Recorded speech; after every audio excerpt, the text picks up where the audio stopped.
নমস্কার, সারথী হেসেলে সবাইকে স্বাগত জানাই। টেস্টি টেস্টি টেস্টি ভোজন রসিক আমরা বাঙালির গোষ্ঠী। মেয়ের এক জেঠু ওর বাবাকে বলেছে যে যেদিন মেয়ে বাড়িতে আসবে সেদিন বলবি, কারণ বাড়িতে বৌমা তো মাছ খায় না, তুই একা খেয়ে মজা পাবি না। জেঠুমণি বাড়ি আসলে আমাকে বলিস, সেদিন মাছ দেবো। যথারীতি রবিবার এসে গেছে, ওর বাবা সেখানে চলে গেছে মাছ আনতে। দেখো মাছ নিয়ে চলে এসেছে। কি মাছ এনেছে কি জানি, দেখা যাক কি মাছ এনেছে। বেশ কিছু মাছ নিয়ে এসেছে, সবগুলি একসঙ্গে রান্না করা যাবে না। এবার বালতির মধ্যে ঢেলে দেখা যাক কি মাছ। আরে বাবা, এ তো শোল। প্রথমে শোল, আর তো কিছু বেরোচ্ছে না গো। আর কোথায়? এ বাবু তো মাছ বের করতেই হিমঝিম খেয়ে যাচ্ছে। বের করো না। রে বাবা, কাঁকড়া, ওই জন্য। এই তো বড়, আরো বড় একটা শোল। বাবা, কুচে আর কি কাঁকড়া, অনেক মাছ নিয়ে এসেছে তো।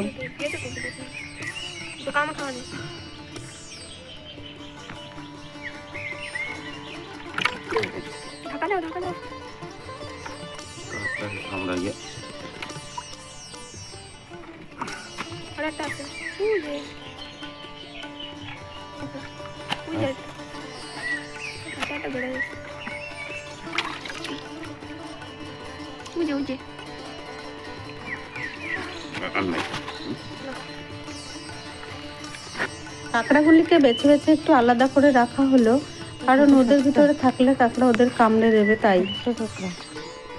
আমার আবার মাছ কাটতে একটু কষ্ট হয়, আমার বড় পাপাই গুছিয়ে দেবে। এবার দেখো নিয়ে এসেছে কলের কাছে। ওই দেখো একজন দোল খাচ্ছে, আবার একটু টাটা দিয়ে নিল। এই মাছ কুচে মাছ বলা হয়, অনেকে সাপ বলে মনে করে, অনেকে জানে না এটা কুচে মাছ। আমাকে একবার ইউপিতে একজন বলছে বাঙালিরা সাপ খায়, আমি দেখেছি, আমি বিক্রি হতে দেখেছি কলকাতাতে। আমি বলছি না, ওটা সাপ নয়, ওটা মাছ।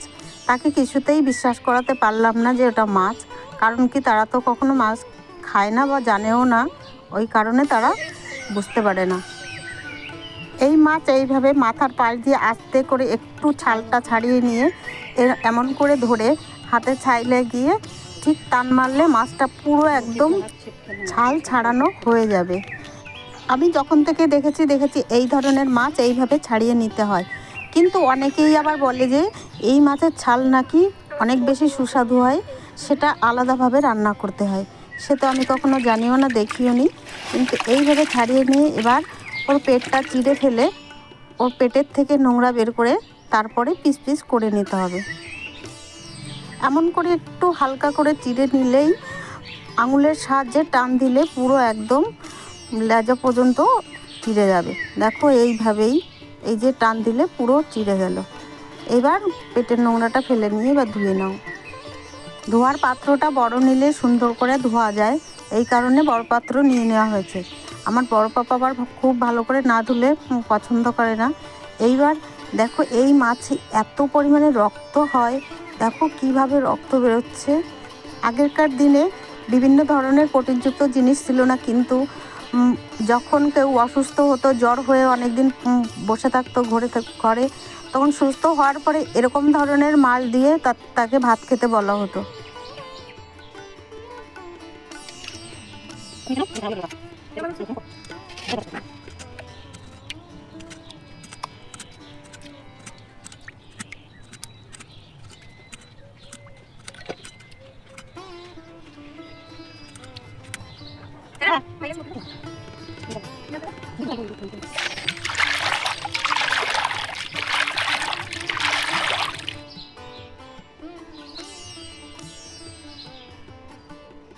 মাছ ধোয়া কমপ্লিট হলো, এবার রান্নার পালা। রান্নায় এই মাছ রান্না করতে হয় মাংসর মতন করে সমস্ত মশলা দিতে হয়। পেঁয়াজ, রসুন, আদা, গোলমরিচ, শুকনো লঙ্কা এগুলো গুছিয়ে নিয়েছি, আলুগুলো কেটে নিয়েছি। এবার ধনের গুঁড়ো, জিরের গুঁড়ো সেগুলোও দিয়ে দিলাম। এবার দিয়ে দেবো লবণ, হলুদ, বেশ করে মাখিয়ে নেব।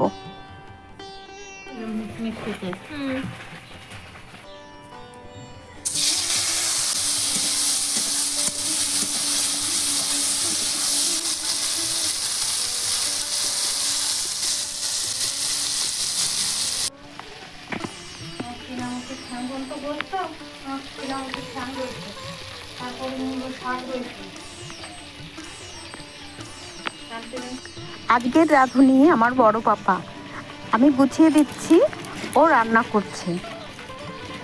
মাছগুলো ভাজা বসানো হয়েছে আরেক সাইডে। আমার দু সাইডে দুটো উনুন করা, এর কারণে পাইপের উনুন। এবার ওই সাইডে মাছ ভাজা হতে থাকুক, এপাশে কড়া বসিয়ে নিয়ে তাতে সর্ষের তেল দেওয়া হলো।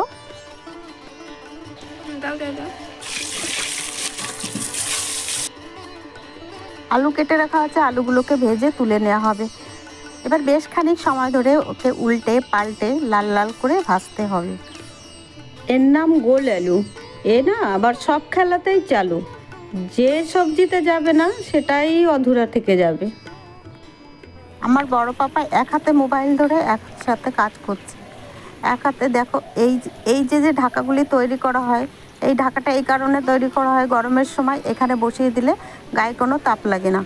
আবার যখন ওখানে কিছু থাকে না ওই সাইডের ছোট উনুনে, তখন এটাকে আবার বসিয়ে দেওয়া হয় ওখানে, এমনি এখানেই রাখা থাকে।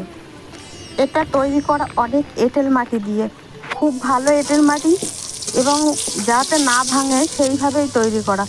বেশ 5-7 বছর একভাবেই কেটে যায়, ভাঙে না। মাছের জালের প্রয়োজন বেশি একটু, তার জন্য কড়াইটা পাল্টে নেওয়া হচ্ছে। বড় পাশে মাছের কড়াইটা এবং ছোট পাশে আলুর কড়াইটা বসিয়ে দিচ্ছে। অনেকেই বলে কাঠে রান্না করতে অসুবিধা হয়, অনেকে গ্যাসে রান্না করে। আমাদের কিন্তু গ্যাসও আছে, কিন্তু গ্যাস ব্যবহার করা কম হয়। সব সময় উনুনেই বেশিরভাগই রান্না করার চেষ্টা করা হয়, কারণ উনুনে রান্না অনেক বেশি সুস্বাদু হয়। এপাশের কড়াই থেকে মাছ তুলে নেওয়া হয়েছে, তার হাতে গরম জল বসানো হলো। এই গরম জল ফুটতে থাকবে, সবজিতে এই গরম জলটাই আবার দিয়ে দেওয়া হবে। এপাশের কড়াইতে ফাঁকা যাবে, তার কারণেই গরম জল বসানো হলো। বা মাছের তেল ছিল, সে তেলটাও খেটে যাবে। এবার কড়াইটা আবার চেঞ্জ করে নেওয়া হবে।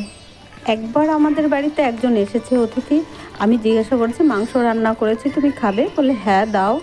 দিয়েছি, খেয়েছে, বলছে হেবি সুন্দর হয়েছে। কিসের মাংস বৌদি? আমি তাকে বলিনি। সে অনেকবার প্রশ্ন করতে থাকলো যে কিসের মাংস বৌদি বলো না আমাকে। সে জানলে হয়তো তার ভেতরটা অন্যরকম অনুভূতি হবে, তার কারণে আমি বলিনি। কাঠে রান্না করতে হলে সমস্ত কিছু গুছিয়ে নিতে হয়, কারণ কাঠে অনেক বেশি জাল ওঠে। কিছু গুছিয়ে নিলে ঝটাঝট দাও আর ঝটাঝট রান্না হয়ে যাবে। গ্যাসের ফ্লেম কমিয়ে রাখা যায়, কিন্তু কাঠে তো কমানো যায় না, কিন্তু বেশিরভাগই খুব তাপ ওঠে, তার কারণে সব কিছু গুছিয়ে নিলে ভালো হয়। এবার সেই তেলের মধ্যে মশলা দিয়ে দিলাম। দেখো কেমন জাল উঠছে। হালকা কমানো যায়, কিন্তু গ্যাসের মতন একদম কমিয়ে রাখা যায় না। এবার মশলাটা বেশ সময় ধরে কষাতে থাকতে হবে। একটু জল দিয়ে দেওয়া হয়েছে। মশলা যখন তেল ছাড়বে তখন বুঝলাম মশলা কষানো হয়ে গেছে। যথারীতি মাছ ভাজা এবং আলু ভাজা দুটোই ওটাতে দিয়ে দেওয়া হলো। বড় পাপার মনে হলো যে একটু কষানো কম আছে, তাই আরেকটু জল দিয়ে আরেকটু সময় ধরে কষিয়ে নিল।